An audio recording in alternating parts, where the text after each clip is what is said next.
It's typical fishing weather, just not the kind you would expect over the southern atolls of the Maldives. Undaunted, the vessel Fairo Adi and its fishing master Ahmed Didi make their way through the rolling waves for their daily catch of tuna. This may be a modern ship, but the technique used by its fishermen, pulling up the tuna with a simple pole and line, is as old as fishing itself. මේ දොශ්‍රීග මස්සරිකම් කුලංජේ සවබකි දිවේ රාජ්‍යයේ ආම්මුකෝ කුවර කුරිස්තරම් ෆෙසිකන් කුරා මස්සරිකමකි දොශ්‍රීග මස්සරිකමක වෙෆා දොශ්‍රීග මස්සරිකම් කුරුමකුම් මස්සරිකමක ඉතුරු බදලෙන් නාන්නනකම ලෆා කුරවේති දොශ්‍රීග මස්සරිකම කුරද දෙන් දාජහාග මස්සරිකම් කුරාකම වඤ්ඤා ඒ දොහුගේ කමකෂේ කම්වානි එමෙම දාජහාග මස්සරිකම් ගොග්ගෙන් රාජ්‍යයේ මස්සරිකම් දුවහක දශදානකම ලෆා කුරවේති Pole and line fishing is a selective and therefore more sustainable way to catch tuna. Only fish of a certain size are caught, leaving juveniles to grow to spawning age and replenish the stock in the future. Small bait fish are thrown over the side of the boat to lure the tuna to the water surface. The fishermen use the acceleration of the fish as they race to get their prey, hook them and fling them onto the ship's flat deck. The Maldivian tuna fishery forms a sharp contrast to how most tuna is caught elsewhere. Being one of the world's most favourite fish, tuna stocks are being heavily overfished around the globe. Here in the Pacific, one of the world's largest remaining tuna fishing grounds, most skipjack is caught by a method known as purse seining. A large net is drawn around a school of fish by a skiff and then tightened from the bottom like a purse.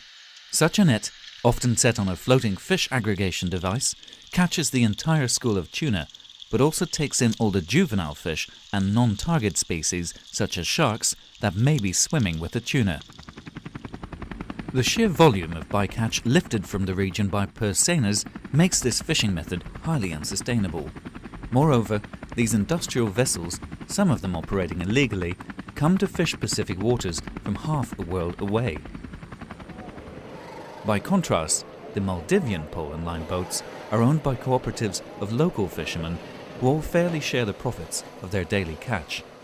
Unlike most Pacific nations, the Maldives are letting its own fleet fish its waters to keep the tuna revenue within the country.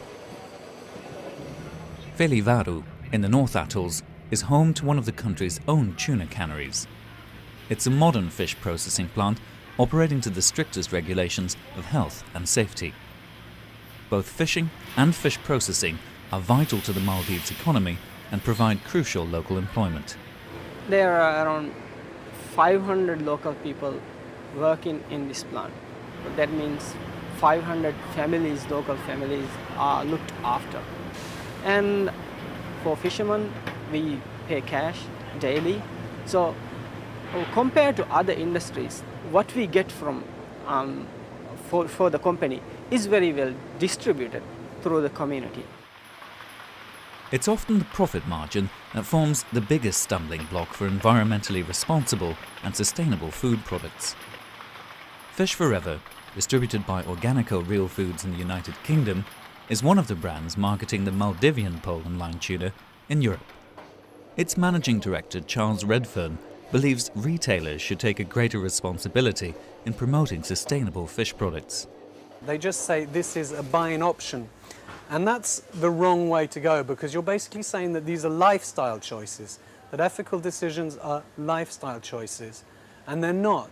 They're critical choices about how we want our products, our food to be produced. So I would like to see the retailers maybe being less neutral about this and actually working very hard to push it. At the moment, cans of pole and line caught tuna harvested by Maldivian fishermen are sold alongside the competition fished industrially by foreign fleets in the Pacific. Being more labour-intensive and at higher production costs, the Maldivian tuna is having a hard time competing. We hope that people in other countries will realize that we are doing something for the sustainability, and we hope that one day people will pay more for our fish. But today the reality is we get the same price as purse seine fishing and pole and line fishing. There is no difference. In the end, we will have no choice If we want to run the factory, if we want to do this, we have to go for what everyone else is doing. Just go for the same. In the absence of sustainable fisheries management for the Indian Ocean, the Maldivian tuna could come under pressure in the future. For the time being, however, the tuna caught here by pole and line forms one of the most sustainable, fair and transparent seafood products available today. But these fishermen can only stay afloat if both retailers and consumers make the choices that support them and their ancient way of fishing.